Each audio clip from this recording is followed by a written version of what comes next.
اعوذ باللہ من الشیطان الرجیم، بسم اللہ الرحمن الرحیم۔ تمام تعریفیں خدائے بزرگ و برتر کے لیے کہ جو عالمین کا پالنے والا ہے۔ درود و سلام صبح و شام محمد اور آل محمد پر کہ جو وجہ تخلیق کائنات ہے۔ السلام علیکم ورحمۃ اللہ وبرکاتہ۔ Armaghan Najaf audio podcast میں آپ سب کو خوش آمدید کہتی ہوں۔ یہ پوڈ کاسٹ آپ ملاحظہ فرمائیں گے عقد جناب امام علی علیہ السلام اور جناب فاطمہ زہرا سلام اللہ علیہا کے اعتبار سے سب سے پہلے میں آپ تمام کی خدمت میں اور اپنی جانب سے خود ارمغان نجف کی تمام ٹیم ممبرز کی جانب سے ہدیہ تبریک اور تہنیت پیش کرتی ہوں۔ آسمان عصمت و طہارت کے نایاب نگینوں کی شادی مبارک ہو۔ آج بات ہوگی ایک ایسے عقد کے بارے میں جو آسمانی ہے، آج بات ہوگی ایک ایسے عقد کے بارے میں جو قرآنی ہے، آج بات ہوگی ایک ایسے عقد کے بارے میں کہ برسوں بعد بھی جس کا تذکرہ ہوتا ہے۔ جناب حضور اکرم حضرت محمد مصطفیٰ صلی اللہ علیہ وآلہ وسلم نے فرمایا کہ اگر علی علیہ السلام نہ ہوتے تو جناب فاطمہ زہرا سلام اللہ علیہا کا کوئی کفو نہ ہوتا۔ سوال یہ ہے کہ یہ عقد کیسے انجام پایا، اس آسمانی عقد کا پس منظر کیا تھا، کیسے پیغام عقد آیا اور کیسے اسے قبول کیا گیا، اور اس عقد کے موقع پر دونوں کی عمر مبارک کیا تھی۔ ان تمام سوالوں پر بات ہوں گے۔ اور آج جو مہمان شخصیت ہمارے ساتھ ہیں، آپ بہت پیاری گفتگو فرماتی ہیں، خطیبہ ہیں، عالمہ ہیں، ذاکرہ ہیں، استاد بھی ہیں۔ میں خوش آمدید کہتی ہوں عالمہ کنیز مومنہ صاحبہ کو۔ السلام علیکم ورحمۃ اللہ وبرکاتہ۔ وعلیکم السلام ورحمۃ اللہ وبرکاتہ۔ خانم، سب سے پہلے تو آپ کا بہت بہت شکریہ کہ آپ نے ہمیں وقت دیا، کیونکہ آپ کی مصروفیات اتنی ہیں اور ہم آپ کے بہت شکر گزار ہیں۔ یہ میرے لیے خوش نصیبی ہے کہ آپ نے مجھے اس کام کے لیے چنا، جبکہ میں اپنے اندر یہ صلاحیت نہیں رکھتی۔ بس کوشش یہ کروں گی کہ میں آپ کے انشاءاللہ تمام امیدوں پہ پورا اتر سکوں اور اپنی حقیر سی کوشش آپ کی خدمت میں پیش کر سکوں انشاءاللہ۔ خانم، ایک بار پھر آپ کا شکریہ اور آپ کو ہدیہ تبریک اور تہنیت بھی پیش کرتی ہوں، اور ساتھ میں سب سے پہلا سوال آپ کی خدمت میں یہی رکھنا چاہوں گی کہ یہ جو عقد جناب امام علی علیہ السلام اور جناب فاطمہ زہرا سلام اللہ علیہا ہوا ہے 2 ہجری میں 1 ذی الحجہ، اس کی انفرادی خصوصیت کیا ہے؟ بسم اللہ الرحمن الرحیم۔ الحمد للہ الذی جعلنا من المتمسکین بولایت علی ابن ابی طالب وامام معصومین۔ جی خواہر، بہت اچھا سوال ہے آپ کا۔ اس نکاح کی جو سب سے بڑی خصوصیت تھی وہ یہ ہے کہ پہلے یہ آسمانوں پر ہوا اور پھر زمین پر اس کا تذکرہ شیخ صدوق نے اپنی اعمالی میں کیا، علامہ مجلسی نے بہار میں کیا، شیخ کلینی نے کافی میں بھی کیا۔ ساری روایتوں کو اگر میں خلاصتاً بیان کرنا چاہوں مختصراً مفہوماً، تو رسول اکرم ایک مرتبہ مسجد نبوی میں تشریف فرما تھے، اتنے میں جبرائیل امین نازل ہوئے اور رسول اکرم کو یہ اطلاع دی کہ خدا نے آپ کی بیٹی فاطمہ زہرا سلام اللہ علیہا کا عقد 7ویں آسمان پہ کر دیا ہے۔ سبحان اللہ، سبحان اللہ۔ آیت اللہ کاظم قزوینی نے اپنی کتاب میں من المہد الی اللحد میں 4تھے آسمان کا بھی تذکرہ کیا ہے۔ اچھا، لیکن اگر ہم دونوں روایتوں کو مرج کریں اور بھی علماء کی میں نے روایتوں کو دیکھا کہ اس میں لفظ آیا ہے بیت المعمور کا، جی جی جی، یعنی بیت المعمور کچھ روایتوں میں 7ویں آسمان پہ بیان کیا گیا اور کچھ روایتوں میں 4تھے آسمان پر۔ تو ہم اگر اس کو ایک جملے میں اگر سمو دے کہ یہ عقد آسمانی بیت المعمور پہ ہوا، اور اس کا جو محفل سجی تھی، نہ ایسی محفل نہ دنیا میں کسی نے دیکھی، نہ آسمانوں پہ کسی نے دیکھی۔ الحمدللہ یہ ایسی محفل تھی کہ جس پر خدا نے تمام ملائکہ کو حکم دیا کہ بیت المعمور پہ جمع ہو جائیں، اور ایک ایک روایت میں، کچھ روایتوں میں سارے ملائکہ سے نہیں کہا، مخصوص 40,000، اللہ اکبر، 40,000 مقربین فرشتوں کو دعوت عروسی دیا گیا. 40,000. اور آپ سوچئے کہ یہ تو 40,000 سے مقرب فرشتے. اور اگر ہم اور آپ اگر فقط سوچیں کہ خدا کی تمام مخلوقات میں جو سب سے زیادہ مخلوق خدا نے پیدا کی ہے وہ فرشتے ہیں. جی کتنی تعداد فرشتوں کی ہوگی کہ ایک جملے سے اندازہ لگا دیں کہ بیت المعمور جو بالکل خانہ کعبہ کے بالکل لائن میں اوپر بنا ہوا ہے، اس میں طواف کی باری ایک فرشتے کی ایک بار آتی ہے تو دوبارہ نہیں آتی. سبحان اللہ. اور یہ فرشتے اگر آپ صرف یہ دیکھیں کہ بندہ جب خلوص سے وضو کرتا ہے تو اس کے اعضائے وضو سے ٹپکنے والے ہر قطرے سے خدا فرشتہ بنا دیتا ہے. زائرین اب عبداللہ الحسین گھر سے نکلتا ہے، دھوپ میں جب اس کا پسینہ بہتا ہے تو ہر قطرے سے فرشتہ بن جاتا ہے. اس طرح کی بہت ساری روایتیں، ابھی وقت محدود ہے تو خدا نے مقرب فرشتوں کو دعوت دی. آسمان پر نورانی منبر کو لگایا گیا اور رسول خدا نے جب پوچھا جبرائیل سے کہ خطبہ کس نے پڑھا تو کہا میں نے پڑھا. کہا اچھا تو فاطمہ تو میرے پاس تھی. اس وقت ولی کون بنا؟ سبحان اللہ. کہا خدا خود فاطمہ کا ولی بن گیا. سبحان اللہ سبحان اللہ، کیا بات ہے. اچھا خانم، یہ جو خطبہ آسمانی کے بارے میں جو ہمیں روایت ملتی ہے 9 خطبہ آسمان میں پھر ایک زمین پر ہوا، اس کے حوالے سے آپ کیا کہیں گے؟ جی بالکل، یہ بہت ہی خوبصورت روایت ہے اور جب اس کو پڑھتے دل چاہتا ہے کہ بالکل بیان ہی کرتے چلے جائیں، دل بھی جھومتے ہیں اور الحمدللہ مسرور ہو جاتے ہیں. روایتیں بتاتی ہے کہ 9 خطبے آسمان پر اس انداز میں پڑھے گئے. اس میں سے کچھ خطبوں کا تذکرہ آیت اللہ کاظم نے قزوینی نے اپنی کتاب میں بھی کیا ہے، جس میں راحیل کا خطبہ موجود ہے اور جبرائیل کا خطبہ موجود ہے، خود خداوند متعال کا. لیکن جس میں ترتیب جو بتائی گئی ہے، علماء نے جو ترتیب دی ہے کہ سب سے پہلا خطبہ آسمان کے فرشتے اسماعیل نے پڑھا. اچھا جی. اس کے بعد سرسائیل نے، یہ سرسائیل، دردائیل، آپ کو یہ فرشتے وہ نام ہیں کہ جو ولادت مولا حسین پر علل خصوص ان کا تذکرہ آپ کو ملے گا. بے شک. ٹھیک ہے، تو پہلا جو ہے وہ اسماعیل نے پڑھا، پھر سرسائیل نے، پھر دردائیل نے، اور چوتھے مرحلے پر راحیل نے. اور راحیل کو یہ نورانی منبر پہ بٹھایا گیا تھا خدا کے حکم سے. یہ بہت خوبصورت اور بہت ہی زیادہ خوش آواز جو ہے اس کی یہ تھا فرشتہ، اور خدا نے اس کو علل خصوص ایک خاص خطبہ اس نے دیا جس میں مولا کے اور بی بی کے کئی فضائل موجود ہیں.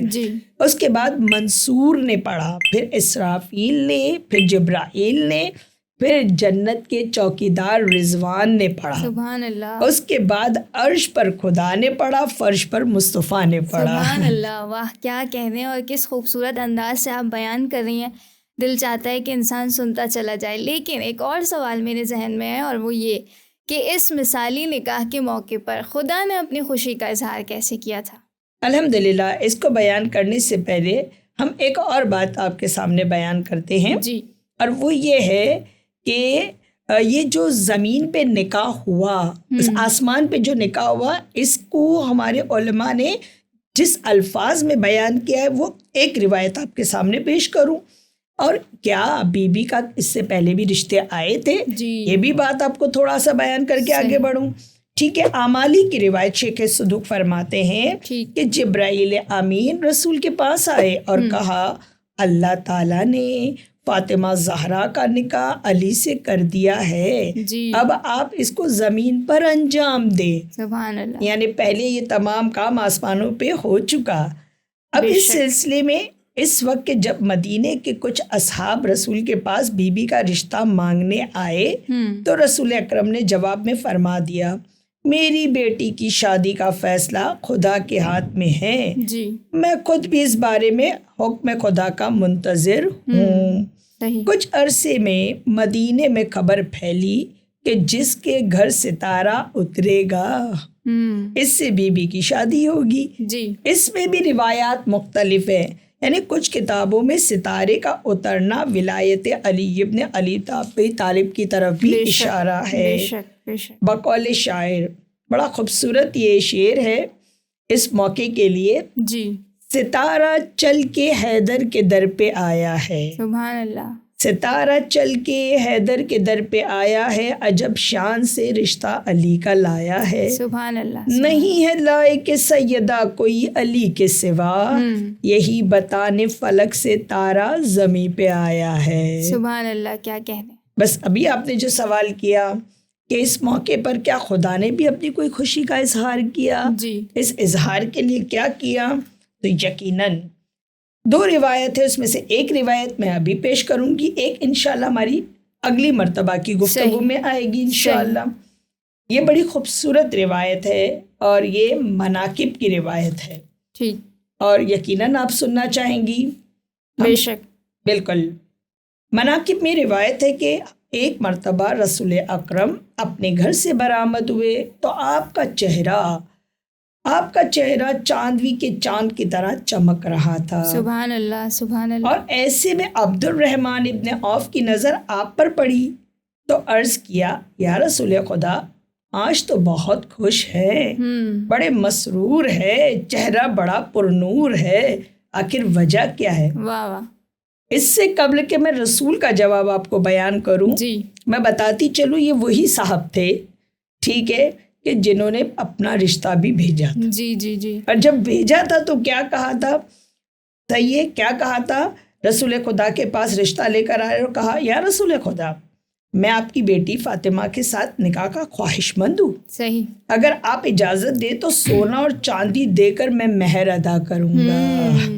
اور اس وقت بھی رسول نے یہی جملہ فرمایا تھا، میں فاطمہ کا معاملہ اللہ کے سپرد کر چکا ہوں، یہ اللہ کے حکم کا میں منتظر ہوں۔ بے شک، بے شک۔ آئیے اب اس روایت کو میں مکمل کروں کہ عبد الرحمن نے جب کہا اتنے خوش کیوں ہیں۔ سوچیے جب یہ پوری روایت عبد الرحمن نے سنی ہوگی، ان کے حال کیا ہوگا، وہ تو آپ صرف امیج کر سکتے ہیں۔ بے شک، ٹھیک ہے۔ جب رسول کو مسرور دیکھا اور وجہ پوچھی تو رسول اکرم نے فرمایا، جس کا مفہوم ہے کہ میں خوش کیوں نہ ہوں، آج اللہ تعالیٰ کی جانب سے مجھے اپنے بھائی، اپنے ابن عم اور میری بیٹی کے متعلق بشارت ملی ہے۔ اور یہ کہ کیا بشارت ملی ہے؟ کہ جبرائیل نے مجھے آ کر اطلاع دی ہے کہ اللہ تعالیٰ نے علی کا عقد فاطمہ سے آسمانوں پہ کر دیا۔ سبحان اللہ، کیا بات ہے۔ اور اس موقع پر خود خدا بند متعال اتنا خوش تھا، رسول کہہ رہے خود خدا اتنا خوش تھا کہ رضوان جنت کو حکم دیا کہ وہ شجر طوبیٰ کو حرکت دیں۔ شجر طوبیٰ کا یہاں پہ بیان ممکن نہیں ہے، میرے چاہنے والے سب جانتے ہیں شجر طوبیٰ کہاں ہے، کتنا بڑا ہے، کس کو ملے گا۔ تو شجر طوبیٰ کو حرکت دے، چنانچہ رضوان نے شجر طوبیٰ کو ہلایا، حرکت دی تو اس شجر سے اتنے پتے گرے جتنے اہل بیت اور خصوصیت کے ساتھ علی اور فاطمہ کے چاہنے والوں کی تعداد ہے۔ سبحان اللہ، کیا یہ پتے جو گرے ہیں، اب ان پتوں کے لیے خدا نے ہر پتے کے لیے ایک ایک فرشتے کو کھل کیا۔ سبحان اللہ، اب ان کی ڈیوٹی یہ لگا دی کہ یہ ہر پتے کو قیامت تک سنبھال کے رکھیں، اور جب قیامت برپا ہوگی تو یہ نوری فرشتے ایک ایک پتے پر جس میں محبان اہل بیت کا نام لکھا ہوا ہوگا، آواز دے کر اس کو یہ پتا دیں گے۔ یہ پتا کوئی معمولی پتا نہیں ہے، پھر یہ کیا ہے؟ عرض کرتی چلوں کہ یہ علی اور فاطمہ کے شیعوں کے لیے جہنم کا براءت نامہ ہے۔ سبحان اللہ۔ یہ پتا کیا ہے؟ رسول خود فرما رہے ہیں، کیا کہہ رہے ہیں کہ یہ محبان علی اور فاطمہ کے لیے آتش جہنم سے براءت کی سند ہوگا اور جنت میں جانے کا اجازت نامہ۔ رسول خدا فرماتے جس کو یہ سند مل گئی وہ میرے بھائی اور میری بیٹی کی برکت سے جہنم سے محفوظ ہو جائے گا۔ سبحان اللہ۔ اس موقع پر شاعر نے کیا خوب کہا، جو ابھی میں نے رشتے کی بات کی تھی نا کہ آئے تھے رشتے اور بھی، رشتہ علی کا فاطمہ زہرا سے جوڑ کے، خوش ہے رسول یاروں کے خوابوں کو توڑ کے۔ واہ واہ، کیا کہنے۔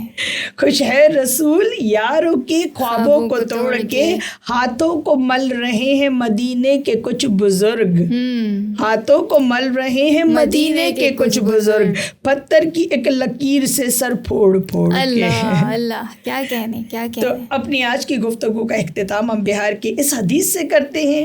مولا کائنات امام متقین فرماتے ہیں جنت کے 8 دروازوں میں سے 5 دروازوں میں یعنی 5 دروازے ہمارے شیعہ اور محب داخل ہوں گے 5 دروازوں سے. الحمدللہ. سبحان اللہ. خواتین و حضرات، آپ نے ملاحظہ فرمایا کہ عقد جناب امام علی علیہ السلام اور جناب فاطمہ زہرا سلام اللہ علیہ کے اعتبار سے آج ہم نے بات کی، اور بہت بہترین انداز سے خانم کنیز مومنہ صاحبہ بیان فرما رہی تھی، اور دل چاہتا ہے کہ سنتے جائے انسان.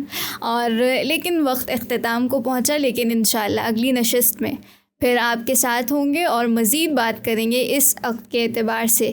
لیکن میں اختتام اسی انداز سے کرنا چاہوں گی کہ خداوند عالم نے خود قرآن مجید میں جس انداز سے اس عقد کا تذکرہ فرمایا ہے کہ خدا فرماتا ہے سورہ رحمان، اس نے 2 سمندروں کو جاری کیا کہ آپس میں مل جائیں، ان کے درمیان ایک برزخ کو رکھا، اور پھر فرمایا تم سب اپنے رب کی کون کون سی نعمتوں کو جھٹلاؤ گے. اور پھر یہ بھی فرمایا کہ ان دونوں سمندروں سے لؤلؤ اور مرجان نکلتے ہیں. اور پھر خدا سوال کرتا ہے تم سب اپنے رب کی کون کون سی نعمتوں کو جھٹلاؤ گے. یعنی ظاہر میں خداوند عالم سمندر، لؤلؤ، مرجان کا تذکرہ کرتا ہے، لیکن باطن میں پنجتن عطا کر کے سوال کرتا ہے کہ بتاؤ کہ یہ پنجتن وہ ہستیاں ہیں کہ جو خدا کی عظیم نعمتیں ہیں، اور ان عظیم نعمتوں کے بارے میں خدا سوال کرتا ہے کہ تم اپنے رب کی کون کون سی نعمتوں کو جھٹلاؤ گے. انشاءاللہ پھر آپ سے ملاقات ہوگی. میں شکریہ ادا کرنا چاہتی ہوں. عالمہ کنیز مومنہ صاحبہ ہمارے ساتھ تھی. آپ کی آمد کا بہت بہت شکریہ. آپ کا بھی بہت بہت شکریہ. تھینک یو سو مچ. ساتھ ہی اپنی میزبان سیدہ شیزادی کو اجازت دیجیے. خدا نگہدار.